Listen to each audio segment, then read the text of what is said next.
Anytime you open up a new roadway, no matter if it's an expressway or even a new two-lane roadway, people have to get used to it. So they got to get familiar with where to go. The interchanges are going to give them more opportunities to do different things to get to where they want to go. And usually, we always look at about 6 months it takes for people to get comfortable with what we've done until they figure out the routine. So obviously, this is going to be a high-speed highway. I want people to pay attention. You're going to have new visitors coming through the area every day that are unfamiliar with it. So just drive cautiously as always, and everybody should be okay.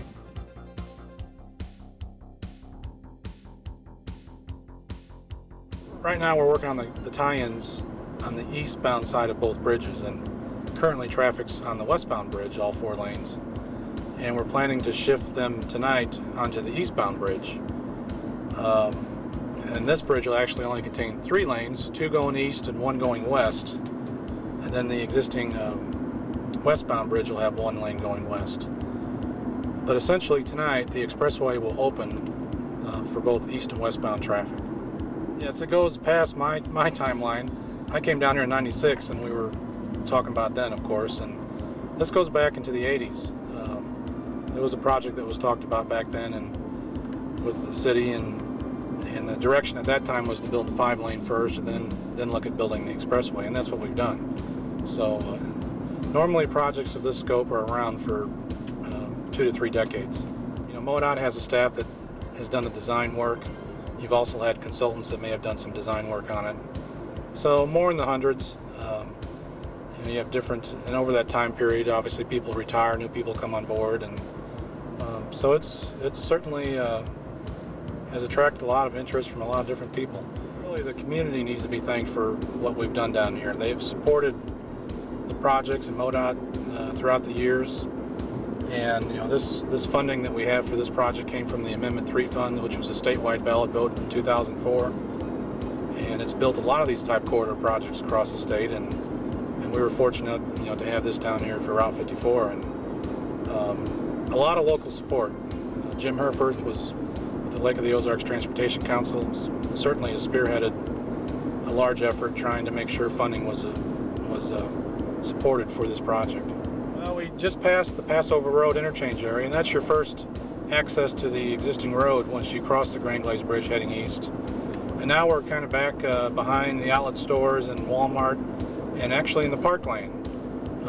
There's a bridge that we drive on here shortly that'll take you over Fitch Hatchery Road, which takes you down to the city park. So very scenic area back here. You see a lot of woods, a lot of trees, so it's beautiful from that standpoint, and hopefully people will still be able to find the businesses that are just a few hundred feet away.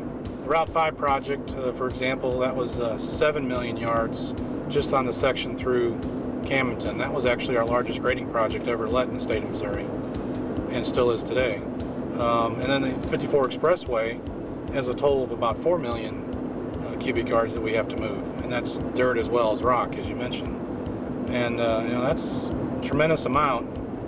I know for the Route 5 project, for example, 7 million yards would equal filling up a regular dump truck that we're all familiar with, and putting them back to back from California all the way to Washington, D.C., and that would equate to about 7 million yards. Well, environmentally is certainly a huge concern. As you mentioned, we're going through the natural terrain that has never been touched before, so we have to make sure that we take care of that from that standpoint. We had eagle's nests down here that we had to deal with, and we took care of them the way we were supposed to according to Fish and Wildlife and the different organizations that were involved, and they're still in the area, obviously. And Indiana bat's another endangered species, and then you have to protect the streams, you have to protect the lake, because there's a lot of sediment that we're disturbing, obviously. So it's a challenge from that standpoint, but that's one that we're always willing to